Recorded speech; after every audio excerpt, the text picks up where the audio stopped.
اب انہوں نے اس نظام کو اپنے ٹائٹل پر اپنے رویے، اپنی سیرت، اپنے اسوے کی عظمت میں بیان کیا اور چلایا، لوگوں کو مطلب مینٹین رکھا۔ تو آخر الزمان نبی صلی اللہ علیہ وسلم نے، آپ کی ذات کے بعد تو کوئی نبی نہیں آنا تھا، وحی بھی رک گئی، تو اس وحی کے اس تسلسل کو جاری کرنے کے لیے بطور نظام الہی میں جو دستوری تسلسل ہے، رسول اللہ صلی اللہ علیہ وسلم کی ذات کے بعد رسول اللہ نے فرمایا اس نظام کا نگران اعلیٰ جو ہے وہ مولا کائنات ہے۔ ٹھیک ہے، یہ اعلان غدیر الہی نظام کے دستوری تسلسل کی بقا کی ضمانت ہے، یہ سنی کا ڈرامہ نہیں ہے۔ ہاں ہاں ہاں ہاں، واہ واہ واہ، ہاں، آپ نے عقدہ کشائی کیا ہے آج۔ تو وہ اس نظام کے لیے آپ کا انتخاب ہوا، آپ کے اندر وہ ہر عظمت۔ اس وقت ہمارے اہل سنت کے علماء نے جو پیرامیٹرز قائم کیے نا کہ خلیفہ کون سا ہونا چاہیے جی، قریشی ہونا چاہیے جی، ٹھیک ہے جی، وہ صاحب علم ہو، فلاں ہو، فلاں ہو، جتنی بھی انہوں نے قوائف بیان کیے نا، میں ان سے کہتا ہوں کہ تینوں خلفاء کے قوائف آپ جمع کر لیں اور مولا کائنات کے اندر وہ قوائف تو کمپیئر کر لیں۔ ہاں، اگر 1 سینٹی میٹر مولا کائنات کسی ٹائٹل پر پیچھے کھڑے ہیں تو آپ پھر جناب والا سب سے چھوٹے خلیفہ ہیں، یہ بات ہی نہیں ہے۔ یہ بات نہیں ہے۔ لیکن اس کے باوجود، استحقاق کے باوجود بھی مولا کائنات کا ایثار ہے اور حیا ہے، وقار ہے کہ انہوں نے امت کو ٹوٹنے نہیں دیا، ان نامزد خلیفوں کے ساتھ چلے، ان کو احترام بخشا، ان کو نظام کی بصیرتیں دیں، جہاں جہاں کسی کی کوئی محسوس کی گئی ان کو اپنے آراء دی ہیں کہ امت جو ہے نا وہ نظام کے زیر اثر رہے۔ ٹھیک ہے، پھر جب آپ کا زمانہ آیا تو جو نظام کے ازلی دشمن تھے وہ یہود تھے۔ سبحان اللہ، سبحان اللہ۔ نظام کے جو ازلی دشمن تھے وہ یہود تھے، اور شروع سے ہی یہود تھے، مخالف تھے، اور بنو امیہ سارے پلے ہی یہودیوں کے گھر میں ہیں۔ عبد الشمس جو ہے 10 سال وہ شام میں دھکے اس سے کھاتا رہا، بہتر انداز میں تاریخ بیان نہیں ہو سکتی۔ سبحان اللہ۔ اور اسی طرح حرب جو ہے وغیرہ وغیرہ، تو ان کے مراسم رہے ہیں۔ آپ معاویہ کی حکومت کو پڑھ لیں، مقتدر صحابہ بیٹھے ہیں ویلے، اور یہودیوں کو وزیر تعلیم بنایا گیا، عیسائیوں کو۔ ریئلی؟ جی، یعنی معاویہ کی نظر میں مسلمانوں کو تعلیم دینا جو ہے، دینے کی صلاحیت صرف یہودیوں کے پاس ہے اور کسی کے پاس نہیں ہے، یا عیسائیوں کے کون پاس تھا اس وقت؟ یہ سر جو کئی وہ وزیر، بڑی بڑی بنیادی کلیدی اسامی پر انہوں نے ان کو بٹھایا ہوا تھا۔ لو جی۔ جی، کیونکہ ان کا پرانا راہ و رسم تھا نا آباء و اجداد سے، وہ مزاج، وہ حالات، وہ مطلب وہ ساری پنجابی چاہتے نے بھی کالے نال تولا بنی ہے، رنگ نہیں وٹاندا خصلت تے لے لیندا نا جی۔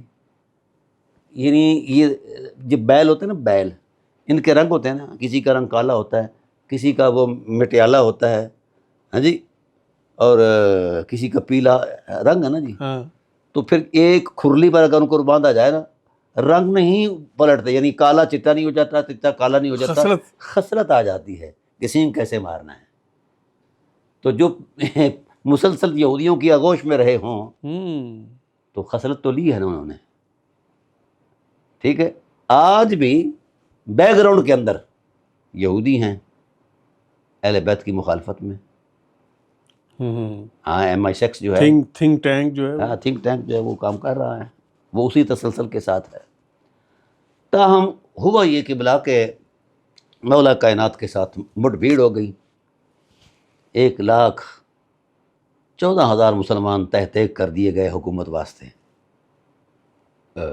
پھر مولا کائنات کی شہادت اس دوران ہو جاتی ہے۔ اب ٹیکٹفل یہ لوگ تھے، یہ چلاکیاں انہیں سے سیکھتے تھے۔ صفین کے اندر جو کچھ ہوا، کیا یہ بد عہدی نہیں ہے کہ ابو موسیٰ اشعری اور عمر بن عاص بیٹھ کر فیصلہ کرتے ہیں بالکل بے کہ ادبی۔ آپ اپنے خلیفے کو معزول کر کے پھر جس کو لوگ خلیفہ چنیں؟ پھر مولا کائنات کو معزول کر دیا ابو موسیٰ اشعری نے اپنی اتھارٹی سے، اعتماد جو کیا گیا تھا، اور ادھر جناب والا انہوں نے کہا جی وہ معزول ہو گیا، ہم اپنے خلیفے کو قائم رکھتے ہیں۔ یہ کون سی دینی قدر ہے؟ یہی وہ عمر بن عاص ہے جس نے قرآن کو نچایا جناب والا نیزوں پر۔ شرم آنی چاہیے ان لوگوں کو جس وقت یہ مدح و سرائی کرتے ہیں نا ان لوگوں کی، جنہوں نے دین کی حرمت کو، الہی نظام کو چیلنج کیا ہے۔ ملا کا نہ پہلے ایمان تھا رسالت پر، نہ آج ہے، نہ قیامت تک ہو سکتا ہے۔ ملا ملا ہے جس طرح وہ کتے کی دم کو 100 سال بھی وہ سب بینسری میں ڈالے رکھو، جب نکالو ٹیڑھی۔ میں آپ کو دور حاضر کا ہمارا یاسر کہوں؟ چلو جو بھی ہے وہ الگ بات ہے، یعنی یہ لوگ آج بھی نہیں یہ بات سمجھے، ان حقائق کو نہیں سمجھ رہے، خدا کا خوف نہیں کر رہے یہ لوگ کہ حقائق کیا ہیں۔ خدا کے کائنات کے اندر الہی نظام جو ہے خلافت ہے، انی جاعل فی الارض خلیفہ، ٹھیک ہے، یہ خلافت ان پارساؤں کے ماحول میں چلتی رہی جن کو انبیاء کہا جاتا ہے۔ پھر رسول اللہ صلی اللہ علیہ وسلم نے اسی الہی نظام پر ریاست مدینہ کا قیام عمل میں لایا، پھر اسی نظام کی بحالی کے لیے خلفائے راشدین کا تصور قائم ہوا اور انہوں نے کردار دیا۔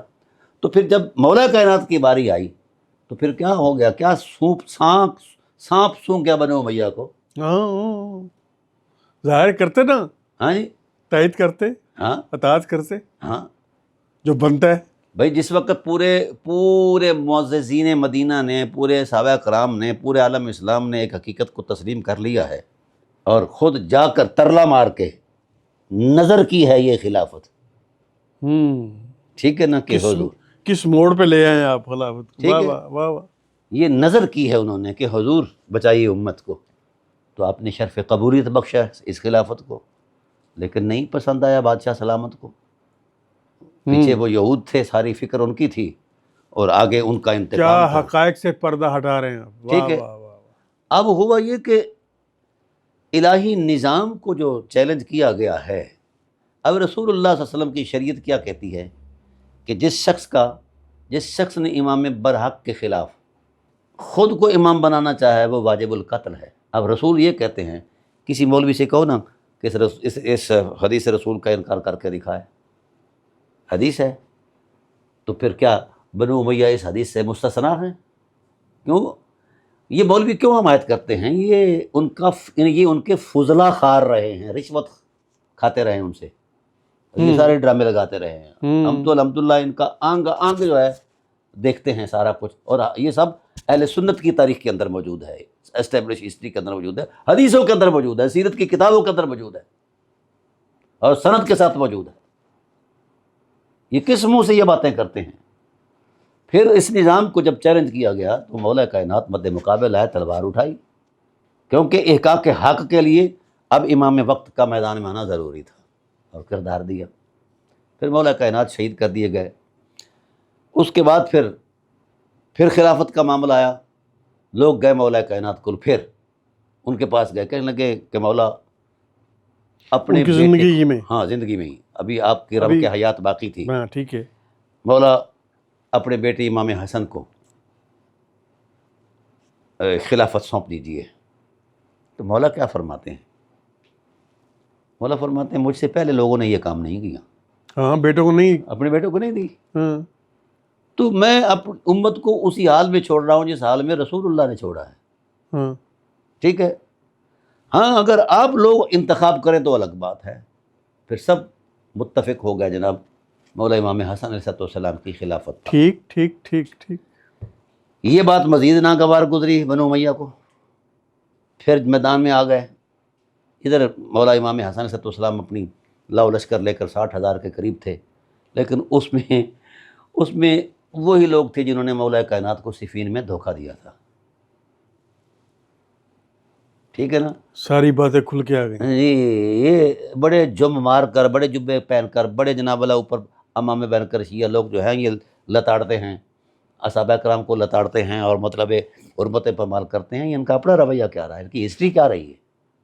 شدید بارشوں کی وجہ سے امام بارگاہ خیمہ علی اکبر علیہ السلام شہید ہو گیا ہے۔ یہ نقوی البخاری سادات عظام کا 700 سالہ پرانا مرکز مذہبی یگانگت کا خوبصورت گہوارہ ہے۔ اب ہم اسی مقام پر جو شیعہ سنی مریدین کے لیے مشترکہ درسگاہ ہے خیمہ علی اکبر بنانے جا رہے ہیں، جس کا نیا ڈیزائن کراچی کے آرکیٹیکٹ علی تراب صاحب نے بنایا ہے، اور جس کا الیکٹریکل ورک جہلم سے انجینئر سید رضا حسن نقوی کر رہے ہیں۔ امام بارگاہ کی ساری کاغذی کارروائی مکمل ہو چکی ہے اور تعمیر کا آغاز بھی ہو چکا ہے۔